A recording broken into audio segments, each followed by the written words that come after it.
आज हम लोग बात करेंगे जो ट्रांजिट हो रहा है उसके बारे में। हमारा ये वीडियो 3 भाग में डिवाइड होगा।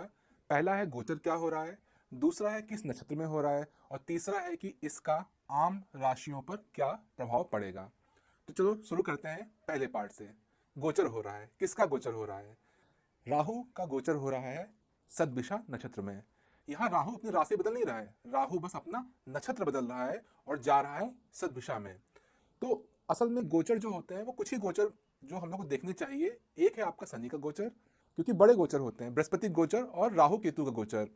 बाकी सब तो गोचर लगातार हुआ करते हैं, लेकिन ये 3 गोचर हम पर प्रभाव डालते हैं। क्या प्रभाव डालते हैं? जो गोचर होते हैं ये बेसिकली हमारे कॉन्शियस लेवल पर प्रभाव डालते हैं। हम चीज़ों को कैसा देखते हैं, समस्याओं से कैसे जूझते हैं, क्या सोल्यूशन करते हैं, क्या अप्रोच लेते हैं, ये गोचर हमको बताते हैं। तो यहाँ पर गोचर हो रहा है आपके राहु का सदभिषा नक्षत्र में।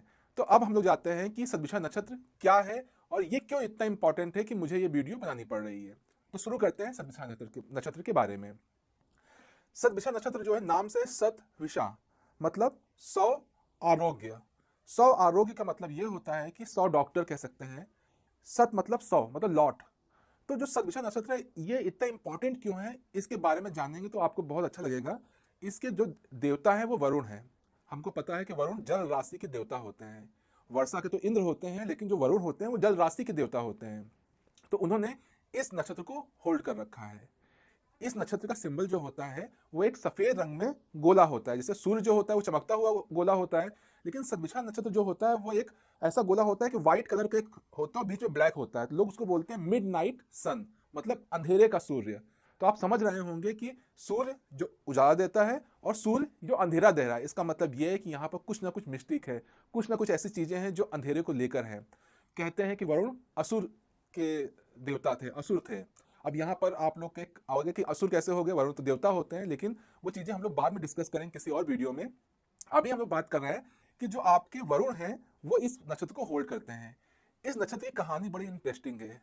आप जब कहानी जानेंगे तब आपको पता लगेगा कि ग्रह कैसे प्रभाव डालते हैं किसी नक्षत्र में। वरुण के पिता कश्यप थे, कश्यप को यज्ञ करना था, तो उन्होंने क्या किया, वरुण की गाय ले ली। जब वरुण की गाय ले ली तो वरुण को पता लगा कि अरे मेरी गाय तो पिताजी ने यज्ञ के लिए ले ली। तो गए पिताजी के पास, उन्होंने मना कर दिया कि नहीं, मुझे यज्ञ करना है, इसलिए गाय मुझे जरूरत है। उसके बाद वरुण गुस्सा हो गए, वो गए ब्रह्मा जी के पास। जब ब्रह्मा जी के पास गए तो ब्रह्मा जी ने कश्यप से बुलाया और कहा कि तुम ऐसे कार्य नहीं कर सकते, क्योंकि दुनिया तुमको देखकर ही धर्म सीखती है। इसलिए उन्होंने उनको श्राप दिया कि तुम और तुम्हारी जो दोनों पत्नियां हैं वो पृथ्वी पर जन्म लेंगे और भोगेंगे। तो फिर उनका जन्म हुआ, क्या हुआ उसकी अलग स्टोरी है। तो आप समझ सकते हैं कि यहाँ पर पिता और पुत्र के बीच में कॉन्फ्लिक्ट है। जो आपका सदभिषा नक्षत्र होता है ये एक अंडरडॉग होता है, एक रिबेल का नक्षत्र होता है, जैसे उसने अपने पिता के खिलाफ विद्रोह कर दिया।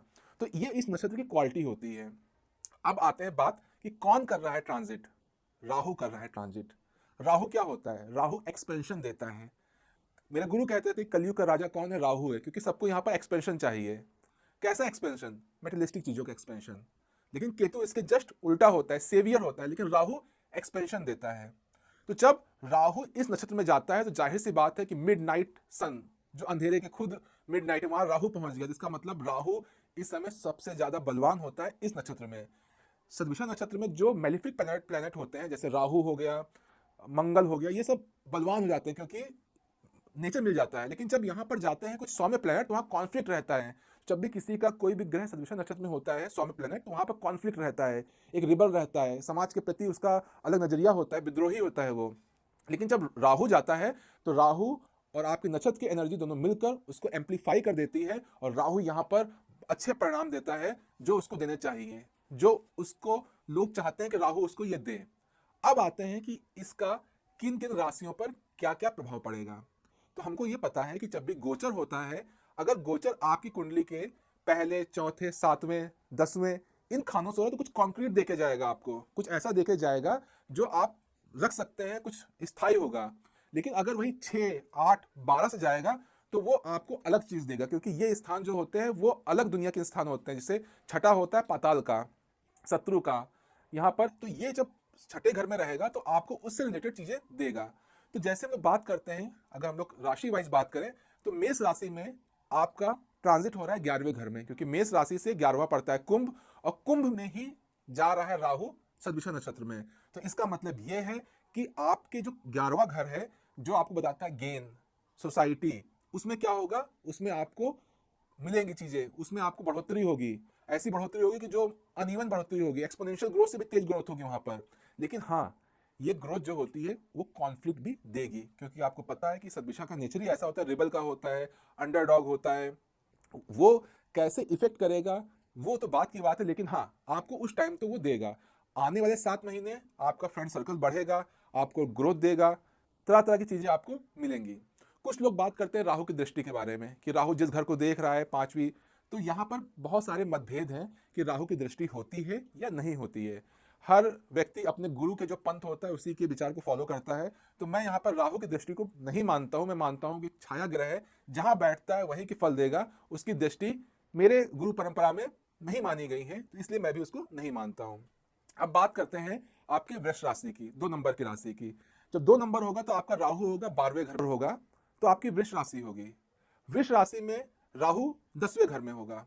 जो 10वां घर होता है वो घर होता है आपके, जब आपका सूर्य बिल्कुल पीक पर होता है, वो घर होता है प्रोफेशन का होता है, वो घर होता है मासेस का होता है, लोगों का होता है।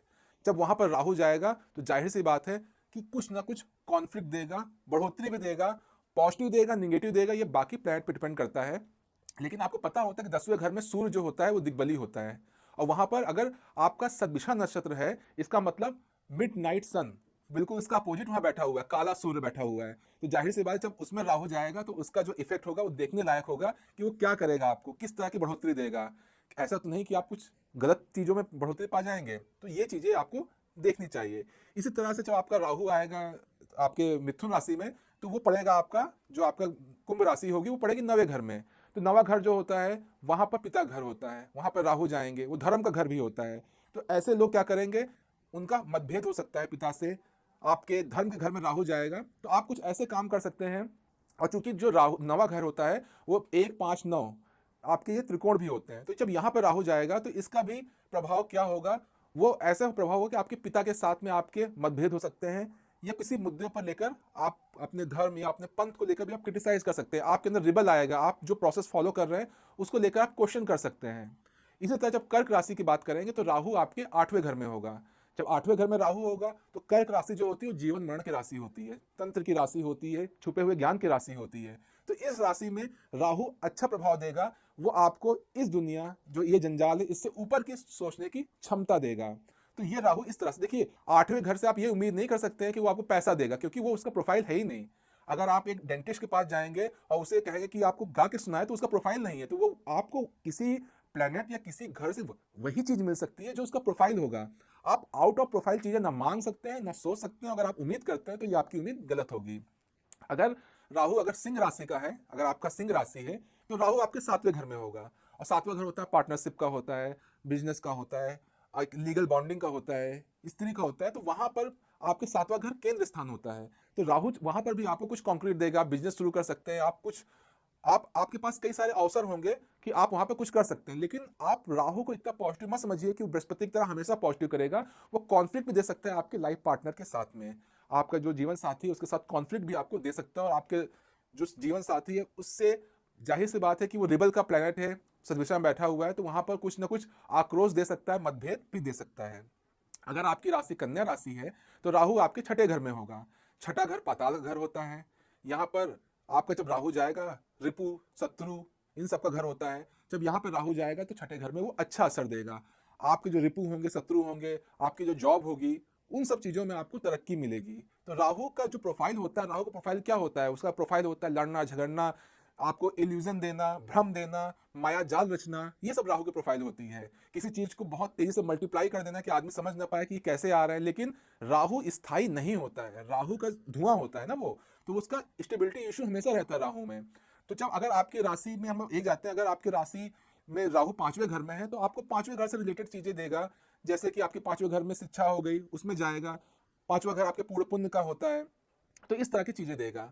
जब आपका राहु जब आपका राहु जाएगा 4थे घर में, तब वहां पर वो आपको घर से रिलेटेड चीजों में तरक्की देगा। तो अपनी कुंडली देख के जान सकते हैं कि राहु कहाँ जा रहा है और किस घर में बैठ रहा है। मैंने फिर से अपनी बात को एक बार रिपीट करेंगे कि सदविषा नक्षत्र में राहु बहुत ही स्ट्रांग होता है। तो आप अपनी कुंडली को देखिए और देखिए कि आपका राहु किस घर में जा रहा है। अगर आपका राहु केंद्र भाव में जा रहा है तो कुछ ना कुछ कॉन्क्रीट दे के जाएगा।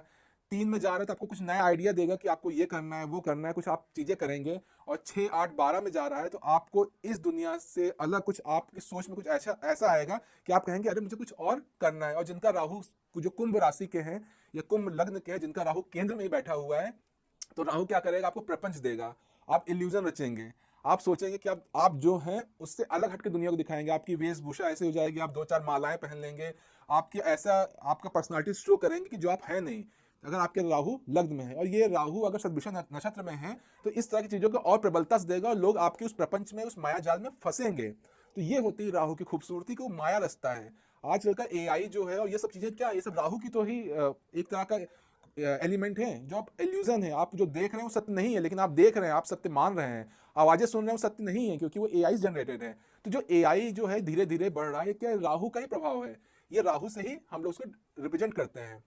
तो इस तरह से ये ट्रांजिट आप पर फर्क डालेगा। तो अगर आपको अच्छा लगे तो प्लीज़ मुझे बताइएगा। धन्यवाद।